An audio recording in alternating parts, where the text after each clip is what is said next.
രാഹുൽ മാങ്കുട്ടവുമായി സൗഹൃദത്തിൽ ഏർപ്പെടുന്ന സ്ത്രീകൾ, ഇന്ന് ഈ സ്ത്രീകൾക്ക് സൗഹൃദം, സ്ത്രീകൾ അവരുടെ കുടുംബത്തിൽ നിന്നുകൊണ്ട് അവരുടെ കുടുംബാംഗങ്ങളുമായി നല്ല രീതിയിൽ ജീവിതം മുന്നോട്ട് നയിച്ചാൽ പോരെ?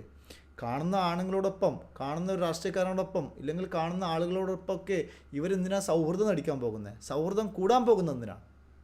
അവരുടെ ശരീരത്തിൻ്റെ സൂക്ഷ്മത കാണിക്കാൻ അവർക്ക് സാധിക്കുന്നില്ല എങ്കിൽ ഇങ്ങനെ ഭാവിയിൽ പുകിലുണ്ടാകുന്ന രീതിയിൽ സൗഹൃദം കാണിക്കുകയും അദ്ദേഹം വിളിക്കുമ്പോൾ ഫോണിലൂടെ സംസാരിക്കുകയും അദ്ദേഹത്തിൻ്റെ ചാറ്റിന് മറുപടി നൽകുകയും അദ്ദേഹത്തിനോട് കൂടുതൽ ബന്ധം സ്ഥാപിക്കുകയും ചെയ്തതിന് ശേഷം അദ്ദേഹത്തിൻ്റെ ഇങ്ങനെയുള്ള കാര്യത്തിലേക്ക് കൂട്ടുനിന്നതിന് ശേഷം അദ്ദേഹം ക്ഷണിച്ച ഹോട്ടലുകളിലേക്ക് പോയതിന് ശേഷം ഈ കാര്യങ്ങളൊക്കെ നടന്നതിന് ശേഷം വീണ്ടും ആരോപണം ഉന്നയിക്കുന്നത് വലിയ ചതിയായി തന്നെ മലയാളി സമൂഹം കാണും.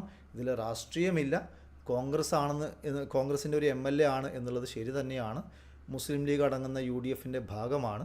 അത് അവർക്കൊരു ചീത്തപ്പേരും ഒരു നാണക്കേടും ഒരു ബുദ്ധിമുട്ടും ഈ തെരഞ്ഞെടുപ്പിൻ്റെ സമയത്ത് ഉണ്ടാക്കി എന്നുള്ളത് വാസ്തവം തന്നെയാണ്.